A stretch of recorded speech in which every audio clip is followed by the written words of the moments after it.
Shalom. Pasti kabarnya baik ya. Mau ditanya lagi. Senang bisa bertemu dengan orang-orang hebat semua seperti saudara hari ini. Saya ingin mengajak saudara berpikir dengan apa yang kami suami istri itu alami. Karena hal-hal yang orang pandang itu sulit gitu. Tapi kami itu merasakan memang itu sulit. Tapi tidak bisa menghambat, tidak bisa menghentikan apa yang Tuhan percayakan kepada kami. Salah satu contoh, hari ini di antara saudara-saudara kita, Emi yang pertama lulus S3 hari ini. Dari jam 9 dia ujian dan dia cum laude. Hebat sekali. Jadi waktu mau berangkat tadi ke sidang, dia minta saya doakan. Nah, terus selesai 9 profesor yang menguji dia. Ya, ditanya macam-macam begitu. Nah, di S3 akuntansi. Nah, saya lagi tunggu mau tanya berapa biaya yang sudah kami keluarkan untuk dia. Nah, kenapa kita belajar mulai dengan konsep pemikiran ini? Supaya masuk tahun yang akan datang ini, masing-masing kita itu makin meningkat dalam seluruh rencana Tuhan. Betul tidak? Karena kalau kita tidak meningkat, walaupun toh kita tetap ya dalam kondisi yang stabil, tapi kalau waktu itu berjalan, kita ini stabil, sebetulnya kita ini maju atau mundur? Kita mundur, walaupun stabil. Maka itu kalau kita tidak memikirkan peningkatan dalam kehidupan kita ini, maka kita itu sedang mundur. Dan itu gagal sekali kita kalau kita ini mundur. Untuk apa saja. Nah, yang menyebabkan kita bisa mundur atau kita pada kondisi stabil, itu cuma satu. Tapi satu ini bisa bercabang macam-macam. Apa itu? Yaitu rasa berat untuk maju. Lihat aja, ketika kita merasa berat untuk maju, sebetulnya rasa berat itu sudah menghambat kita untuk maju. Betul tidak? Kalau rasa berat itu tidak ada, jalan itu enak, jalan itu ringan sekali. Nah, rasa berat yang kita alami 99%, dengarkan ini. Rasa berat yang kita alami atau keberatan yang kita alami yang buat kita harus maju 99% itu karena beban diri sendiri dan beban keluarga. Kira-kira ya atau tidak? 99%. Nah, orang sering berkata, seperti kalian tuh enak, nggak punya anak, cuma ngurus diri sendiri 2 orang aja. Ya, memang secara logika begitu keadaannya. Tapi kalau hari ini bisa ada di antara kalian bisa lulus S3, maaf, saya cuma mengajak berpikir aja, jangan ada yang tersinggung dalam hal ini. Secara beban keluarga, mungkin di antara semua saudara, saya pasti yang paling berat untuk ngurusin begitu banyak orang. Bisa bayangkan itu. Nah, ini yang saya mau katakan kepada semua kita hari ini. Ternyata tidak ada yang berat yang bisa memberatkan kita. Kalau, nah ini dia.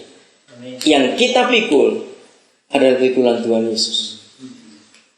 Betul? Coba saudara baca Matius 11 ayat 30. Maka itu rasa berat ini kita perlu tanya, beratnya untuk siapa? Secara logika kami berdosa mesti rasa berat betul. Urusan begitu banyak. Sebab kuk yang kupasang itu enak dan bebanku pun ringan. Ya. Bisa berkata amin atau aman? Kuku itu enak, bebanku itu ringan. Bayangkan sudah. Berarti apa saja yang kita pikul kalau itu berat, itu namanya beban mertua. Kalau bebannya Yesus itu tidak berat, bebannya mertua itu yang berat. Jadi bertahun-tahun prinsip itu saya pakai. Begitu saya rasa berat untuk melangkah, saya langsung vonis diri saya sendiri. Pasti saya sedang pikul-pikulan yang salah ini. Karena semua yang bebannya Yesus itu ringan dan kuknya itu enak. Maka itu saya tidak percaya kalau ada hamba Tuhan melayani sampai stres. Saya tidak percaya. Kalau ada hamba Tuhan sampai stres, yang salah pasti dia. Itu bukan pelayanannya dan bukan Tuhan yang salah. Kenapa? Ya ayat ini saya percaya.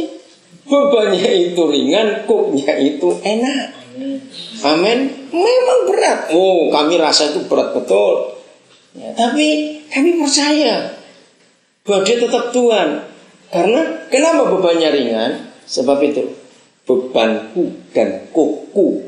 Maka itu kita harus selalu tanya, kalau kita rasa berat, beban siapa yang kita sedang pikul? Selama kita mikul bebannya Yesus, nggak ada yang berat. Katakan amin. Ayat 29.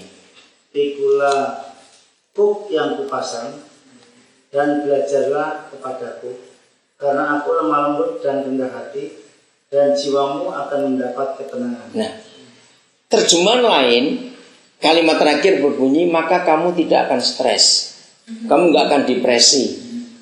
Kata jiwamu akan dapat ketenangan. Itu artinya nggak ada stres, nggak ada depresi, apalagi sampai gila. Oh ya, amit-amit jangan sampai itu. Malah itu sampai gila jangan sampai itu. Nah, kapan dan bagaimana jiwa kita dapat ketenangan? Dua saja yang Yesus ajarkan. Belajarlah kepadaku. Apa dan apa? Ayo, lemah lembut dan rendah hati. Belajarlah kepadaku. Dua hal saja. Saya menemukan dalam Alkitab ini sungguh hebat sekali. Semua soal yang diberikan Tuhan kepada kita, perjanjian lama maupun perjanjian baru, semua soal ketemukan nanti itu maksimal cuma 3. Enggak pernah soal-soal yang Tuhan berikan kepada kita sampai 4 itu enggak. Maksimal itu 3. Apa saja, dari mulai kejadian sampai wahyu, maksimal itu 3. Contoh, waktu Daud bersalah, menghitung tentaranya itu, Tuhan berikan 3 soal pada dia, suruh milih soal yang mana kan? Kayak kan surat 3 aja suruh milih 1 kan enak. Ya. Dan kita lihat di Matius 11 ini 29 cuma 2 soalnya, lemah lembut, rendah hati. Kalau kita baca Lukas pasal 10 misalnya, ayat 10 sampai yang ke-12, ada 3 soal lagi. Lukas 14 ayat 25 sampai 33, ada 3 soal lagi, 3 persyaratan untuk kita bisa mengikut Yesus. Nanti lihat semuanya itu. Maksimal 3. Rata-rata tuh. Nah, ini sebuah sekolah. Kalau kita tahu, sekarang semua orang yang mengikut Yesus itulah sekolah. Betul? Dia itu guru dan kita ini murid. Nah, kita menemukan dalam firman Tuhan ini begitu dahsyat. Sekolahnya Tuhan Yesus itu satunya sekolah yang tidak ada duanya di dunia. Dan tidak ada manusia bisa buat sekolah seperti Tuhan Yesus. Kenapa? Nomor 1, sekolah ini tidak pernah ada batas umurnya. Jadi kalau ada nenek-nenek umur 74 tahun bertobat, dia diterima dan masuk TK dulu. Ngerti? Indonesia ini ya toh? Tidak ada batas umurnya. Mau tahun berapa umur berapa saja kamu bertobat, mulai dengan TK. Dari dasar dulu, belajar mengampuni, belajar mengasihi. Nomor 2, sekolahnya ini sungguh-sungguh luar biasa. Kalau ujian itu nggak pernah ada yang nungguin. Bahkan soalnya boleh dibawa pulang ke rumah, nyontek juga boleh. Enak bukan sekolah seperti ini. Terus sekolah ini juga kalau ujian, semua sekolah di dunia yang perguruan tinggi itu maksimum 4 kali ujian soal yang sama, tidak lulus dia harus DO. Tidak mungkin dikasih kesempatan sampai yang kelima. Cukup 4 kali. Nah, sekolahnya Tuhan Yesus luar biasa. Mau 1 soal, 1 mata pelajaran, suruh ujian 8.413 kali tetap nggak lulus, maka malaikat masih memberi kesempatan 8.414 kali soal yang sama. Hebat nggak sekolah itu? Maka itu kalau kita nggak lulus dalam ujian kekudusan, dalam ujian mengampuni, bertahun-tahun kita di mata pelajaran yang sama, Roh Kudus akan tetap nunggu sampai kita lulus di situ. Dan ruginya buat malaikat nggak rugi. Dia sih nggak pernah bosan nungguin kita ujian, cuma bingung aja. Kok kamu lagi ketemu di sini? Yang lain. Dia sih nggak bosan nungguin kita. Karena kalau kita tidak lulus yang 1, kita nggak bisa naik ke berikut. Ingat dalam Yakobus pasal yang keberapa? Ketiga itu, bahwa sistem gugur dipakai oleh surga. Kalau ada 10 hukum, kita ingat surat Yakobus, kamu mengerjakan 9, 1 enggak lulus semua. Nah, itu sistem gugurnya itu. Jangan kita pakai yang mayoritas. 10 hukum, 9 kita buat, 1 tidak. Jangan bilang Tuhan masuk gitu, Tuhan nggak ada begitu. Sistem gugur semuanya. Maka itu kalau kita nggak lulus di soal yang sama, kita nggak mungkin dibawa ke soal yang berikut.